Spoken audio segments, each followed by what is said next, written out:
So welcome again. Nice to see you for now such a long time. So the train highlights robots' role in the organization of work today. I'd like to discuss the real value of humans in today's digital transformation through business process implementation. We had the merger of ITESOFT and W4 that happened a few time ago, and we are now recognized as a vendor in the digital business platform by combining document capture, BPM suite, and fraud detection SaaS that helps finding fraud, suspicion fraud in documents. A few time ago, Gartner said somehow BPM was dead. The good news is that we are trying to reinvent ourselves this has been said yesterday by the analysts, so I will not come back to that subject.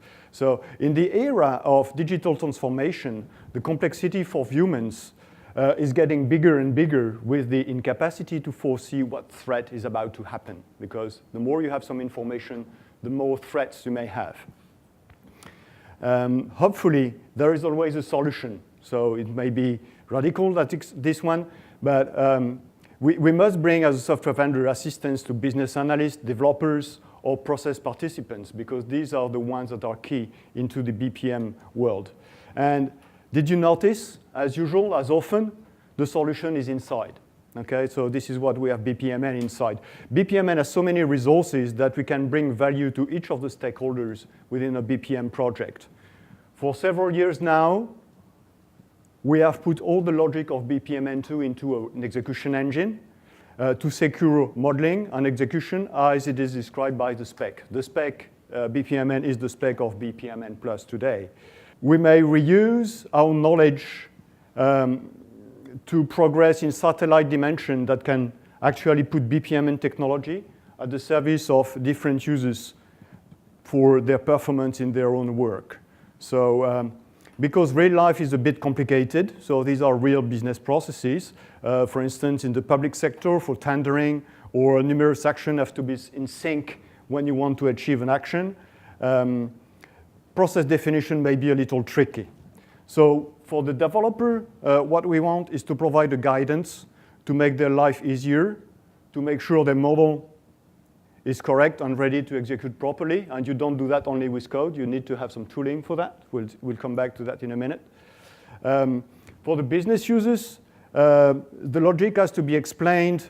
And this is why we provide a standard animation capacity to the process to facilitate the understanding between the different stakeholders so we can move from one step to another. But also, we provide the same level of functionality at runtime where you can foresee what is the expected path that is highlighted by a dry running of the process. So no longer do simulation, we just go directly with the process itself. And since we do some dry running, we are able to know what will be the path of a given process, and we can build a representation that is easier to understand for some of the business users because processes may be complicated for some of them. Ultimately, we can use these capacities to compare the behavior of two different versions of the same business process with the same set of data, and we can simulate the real definition. Don't have, once again, to build a given definition for that. So we have one engine, several modes. The same engine is used for design, syntax checking, prototyping, dry running, advanced simulation, and the idea is to help industrialize the move from business process design to implementation and execution. So if we want to summarize, we have a BPM engine that can serve with the same underlying technology, several profiles for different purposes. So for the developers, it will be faster and more efficient when designing their business processes, since we changed, for instance, the validation with the proposition of solving the issue that you have in your business process. The business users will understand where they go while working on a given case. So, you remember this Minority Report where you could find out the information that was somewhere into your event. And even further in the same way, business analysts will be able to anticipate what's going on with live business rather than after the fact dashboards. when it's too late to react, when you see is that you have a problem that maybe the problem is already there. So the idea is to show you in a two-stage demo how we can augment the process management and giving back control and responsibility to the different stakeholders of these kind of projects. So to start this demo, I will have the suit of a developer at the very beginning. Okay, so I'm going to play with our tool, which is the composer. So I have two of them there. And I will keep it simple at the beginning and try to make it more and more complex. So I'm just doing my life. This is the happy path of what I want to do, submit the request and validate by the manager and qualify the request. So I will use the engine for different purposes. So the first one is I want to validate this process against the server. So I have to connect to the server, of course, with the relevant rights for it. And then it will let me know that I have some mistakes on my business process. I have a start node. I have a gateway that has just one exiting link. So if I see the issues that we have, we do expect that we should have an incoming link on these kind of things. OK, that's great. Every BPM software is able to do that. But what we propose to do is we have a readjustment capacity that, again, will call the server, but in a different mode.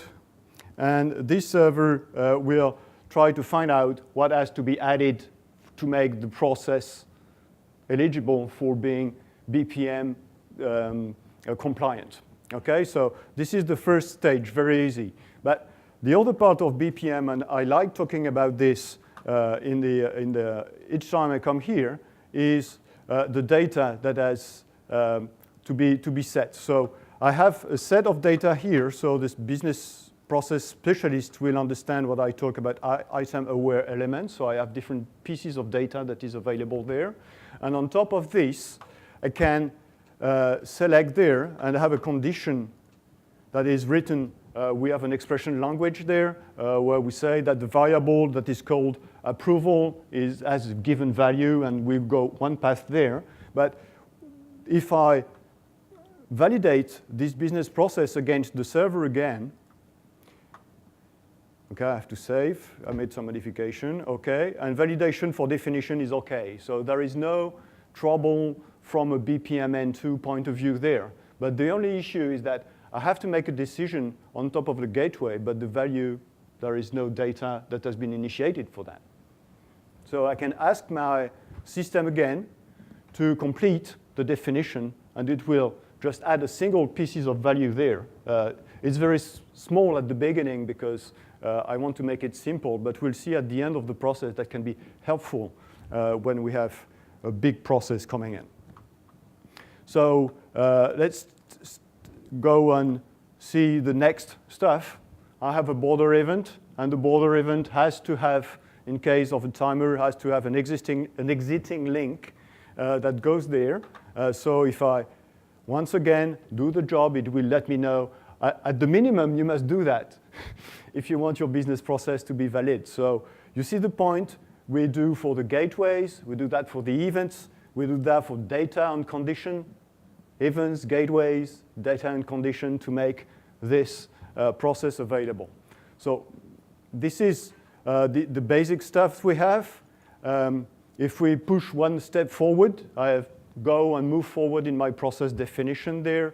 And at any moment, I said that we were able to do step-by-step execution on the engine. And you see once again that I will reuse the engine logic. And each time I connect to my engine, in fact, I change the, I would say, the context of the engine.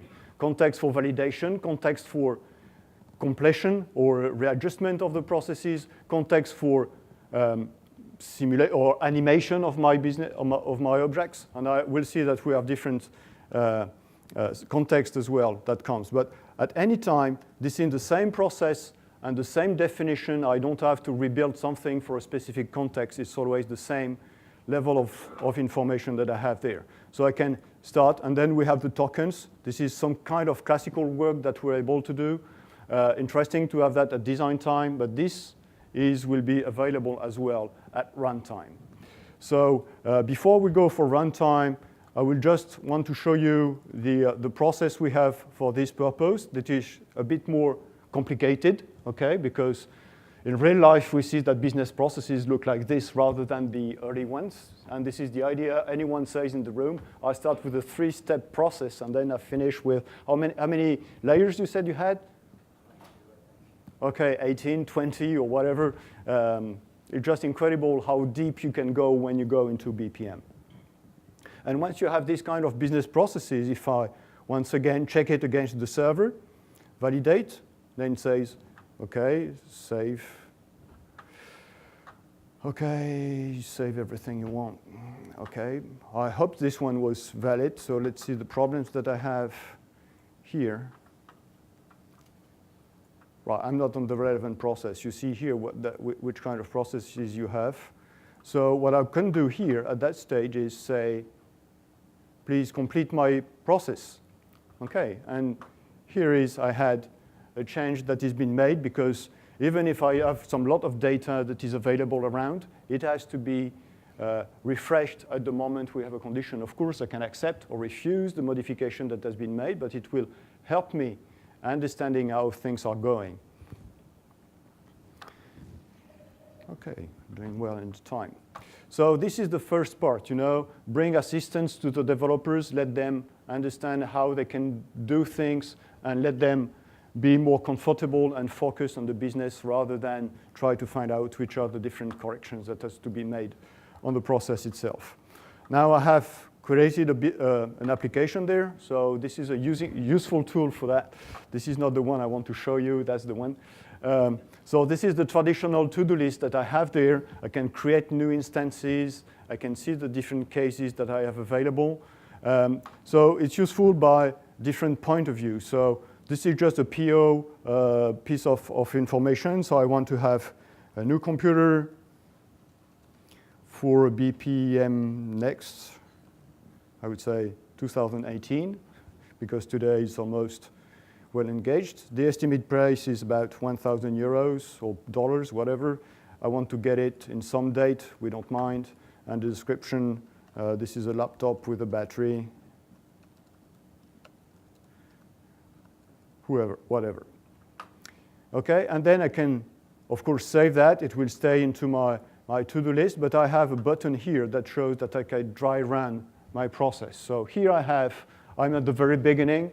The first step is the first step I execute there, and I have access to the data of my process. So I have a form that comes in and shows me up all the data I've been defined into my business process. I just forgot to show you the data model I have there, but just trust me, there's one. And I can do some tests there. For instance, if I say, I know I will have the authorization, I will go, I have a decision that has been accepted, the amount is 1,000, the status is approved, and I want to work with a referenced supplier, and then I can dry run. So I can fix all the conditions and the links that I have, and then the engine, once again, my engine, computes by dry run the way the process should execute. And once I have this, I can build the view, which should be the ideal situation when I say that the first step is processed in 1 day, second step is 1 day, the next one in 2 days, and so over, depending on what I have into the definition that let me know that I could expect this purchase order being processed by the end of May the 2nd. And I can go, of course, and then submit my request and then complete the task. By completing the task, then it goes, so I have just to avoid connecting and disconnecting anytime. I have all the roles available here. So now I can have my laptop with a nice battery again, and you see that directly now from the to-do list or the search possibilities, I have the possibility to see the planning and how is the planning going. And it tells me the prevision is 1 day in advance because I just completed the first task. The first task was supposed to be done in 1 day, and if I do the real time, say, and in fact the first task just took me a few minutes to be achieved. So I'm shifting compared to what I have. Now if I come back to my to-do list there and pick one of them, if I go to the dry run, well, I should have gone to the dry run. Let's go back there. if I take this one and go and see the planning, I'll see the planning is late because I spent some time by executing or waiting too long between the two tasks that are on these two lines, and today I'm here. So I can make the conclusion, and by comparing the times that I'm going to have there, I will maybe on time or late, depending on how I will behave there. So, of course, you can plug that onto the way you manage or you handle the priorities you have on your business processes, and so on and so forth.